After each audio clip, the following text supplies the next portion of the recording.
全球冰封才36天，整栋楼的业主就已经被张毅杀了一大半，然后又叫剩下的人去进攻狂狼帮为他报仇。有一个地中海大叔不服从安排，张毅直接掏出了手枪，对准郭大海的脑袋扣动了扳机，砰的一声，郭大海的脑袋炸开了血花，不少女邻居都吓得惊声尖叫。现在马上过去，给我把狂狼帮的那群人干掉！谁赞成？谁反对？几秒钟的寂静之后，李成斌举起手说道：“我赞成，听张哥的话。”其他人这才陆陆续续的抬起手，听张毅的话。见到这一幕后，张毅的脸上重新露出了温和的笑容。这样才对嘛，咱们都是家人，家人就是要互相帮助。你们看，我也不是坑你们，我自己就干掉他们10个人呢，剩下的那些人让你们几10个人去处理，我对你们够好了吧？我和尤大叔出去帮你们找食物，今天晚上我们加餐，大家都好好吃上一顿。张毅萝卜加大棒的策略很有效果，虽然邻居们一开始被郭大海的死吓到了，但死的是郭大海，跟他们又有什么关系？张毅又许诺给他们找吃的回来，他们心中的不满顿时就少了许多。张毅手里拿着枪，就在后面看着他们上，于是这一群人情愿也好，不情愿也罢，只能拿着家伙往21栋里面冲。过了一会儿，里面就响起了混乱的响动以及嘈杂的喊杀声。张毅看了一眼手表，金色的劳力士依旧是那么朴实无华且枯燥。让他们继续打吧，我们得走了，要不然回来的时候都不知道几点了。今天出去依旧是常规搜索，并没有什么特别需要的东西，所以带上尤大叔也无所谓。尤大叔嘿嘿一笑，看了一眼不远处的21楼，点了点头道好，咱们走。张毅微微皱着眉头，仿佛有些痛苦的样子，捂着自己的肋骨。车子我不能开了，刚刚跟他们打的时候撞了一下，现在肋骨有点疼。尤大叔看了看那辆雪地摩托车，自告奋勇地说道：“那么我来开吧。”于是尤大叔负责开车，而张毅坐在他的后面。受伤是假的，只不过他不放心把自己的后背交给别人。战神燕双鹰曾经说过，小心你的背后。尤大叔没有头盔和护目镜，冰冷的风吹得他只能眯起眼睛，任由冷冷的风雪在他脸上胡乱的拍。不过他却并不觉得难受，反而是非常的痛快。好久没有离开小区了，被封闭在小区的半个多月时间里，他也压抑得厉害。哈哈，出来是真的爽啊！对了，张毅，我们要去哪？先到世贸那边去看看吧。世贸是天海市有名的商业街区。尤大叔点了点头，然后凭借着对周围的记忆朝世贸开去。过了半个多小时，两个人就到达了这儿。此时的世贸区，许多高楼仿佛从雪地里长出来的笋一样，冒出来一半，一半还留在底下。张毅和尤大叔下了车，两个人去建筑物里面随意的搜集东西。尤大叔头一回出来，在商业街看哪里都觉得新鲜，尤其是那些商厦当中，不少都是奢侈品牌的专柜，金银珠宝、名牌衣服，展厅中的豪车，曾经那些他不敢想的大牌商品，现在成了无主之物，随便就可以拿。尤大叔激动的不行，跑进去就开始找个袋子往里面搂东西。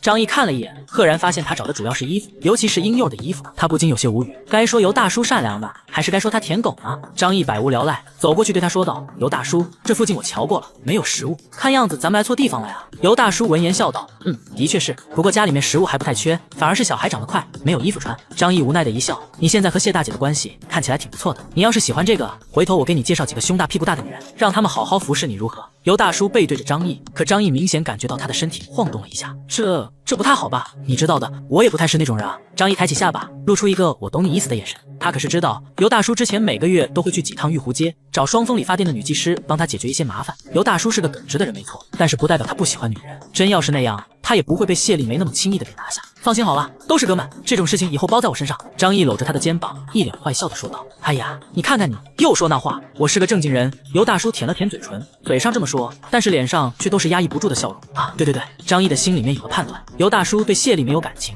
但是并不多，所以将来如果那个谢丽梅比较麻烦，他就可以下手把她处理掉。不过为了不影响他和尤大叔之间的关系，那就得再重新帮他找个知冷暖、技术好的贴心。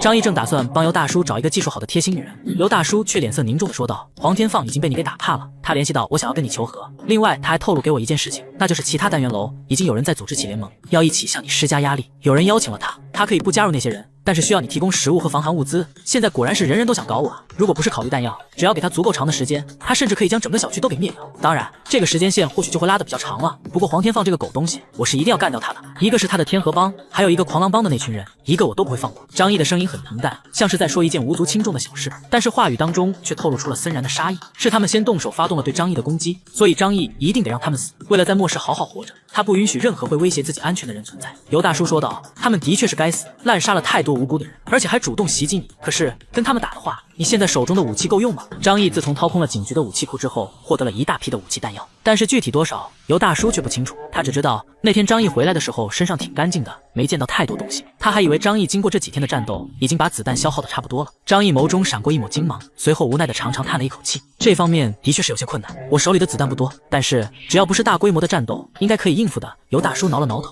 张毅，如果有足够的武器装备的话，你说我们能不能成功保护自己的家，还有你的雪地摩托？这突如其来的一句话让张毅瞬间眼睛大亮。尤大叔，你知道哪里有武器？张毅手中的武器弹药还有许多，不过狙击枪的子弹就比较少了，毕竟这种玩意警局也不会大量的存储，就连警用狙击枪也只找到一把，其他武器弹药当然也是多多益善。一切恐惧都来源于火力不足嘛。尤大叔嘿嘿一笑，表情中带着几分得意。你忘了我以前是干什么的了？我以前可是在部队里当过5年兵。张毅急忙问道。是在天海市当的兵吗？那样的话，尤大叔就可以带他去天海市的军营搜集武器。尤大叔说道：“我那个时候走，不是在天海市服役，但是天海市的部队那边也有我的老熟人，我知道那个地方在哪里。只要去了军营，找到储备的弹药，以后你就不需要为子弹发愁了。”他有些崇拜地望着张毅，像你这样的神枪手，如果没有弹药，那岂不是太过浪费才能了？部队里面向来是崇尚强者，而一名枪王更是所有士兵心中的大神。尤大叔见识过张毅恐怖的枪法，自然对他心生仰慕。张毅欣喜若狂，没有想到这一回还有意外收获，那还等什么？咱们赶紧过去吧！部队里面的热武器可太多了，万一到时候能够搞到坦克、装甲车之类的，他直接开过来把那些不服自己的人给轰死，到时候谁还敢跟他张毅作对？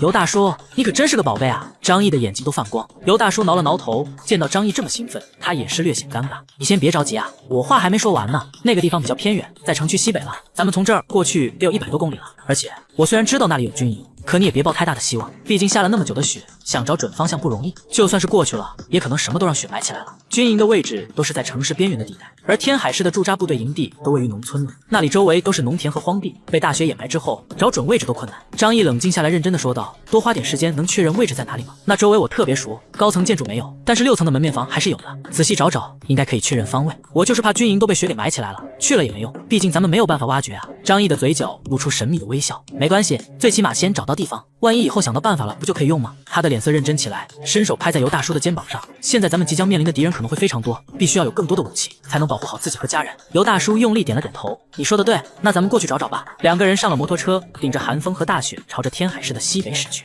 厚度高达10几米的冰雪掩盖了地面上几乎可以掩盖的一切，面前是一片的白茫茫。尤大叔在路边把车暂时停下，多次观察之后才确认了方向。他指着远处一座凸起的白色山头说道：“幸好还有这玩意可以看，距离不远了，还有大概5公里远。”张毅点了点头，心中充满了期待。2人不一会儿就来到了山脚下，大地之上依稀还能见到零零散散的凸起建筑。尤大叔说道：“就在这附近了。至于军营的具体方位，我得再好好确认一下。军营当中很少有高层建筑，宿舍也都是2、3层，这是为了方便紧急集合。再加上军营的面积比较大，这就增大了搜寻的困难。如果不是有尤大叔这个识途老马带路，张毅自己一个人过来的话，非得找上10天半个月不可。”2个人找寻了一阵，忽然尤大叔看到不远处一座建筑，眼睛一亮，找到了。他惊喜地说道：“找到军营的位置了吗？”张毅也连忙看了过去，尤大叔却摇了摇头，伸手指着那建筑上金色的招牌，找到了洗浴中心。张毅的表情顿时变得无语了起来，斜着眼看向尤大叔。尤大叔嘿嘿笑道：“你别着急啊，只要找到了这里，我就能确定军营的方位了。”他向张毅解释起来，原来这个洗浴中心是他战友开的，尤大叔每年都会过来1、2趟，一来是叙旧，2来也是消费。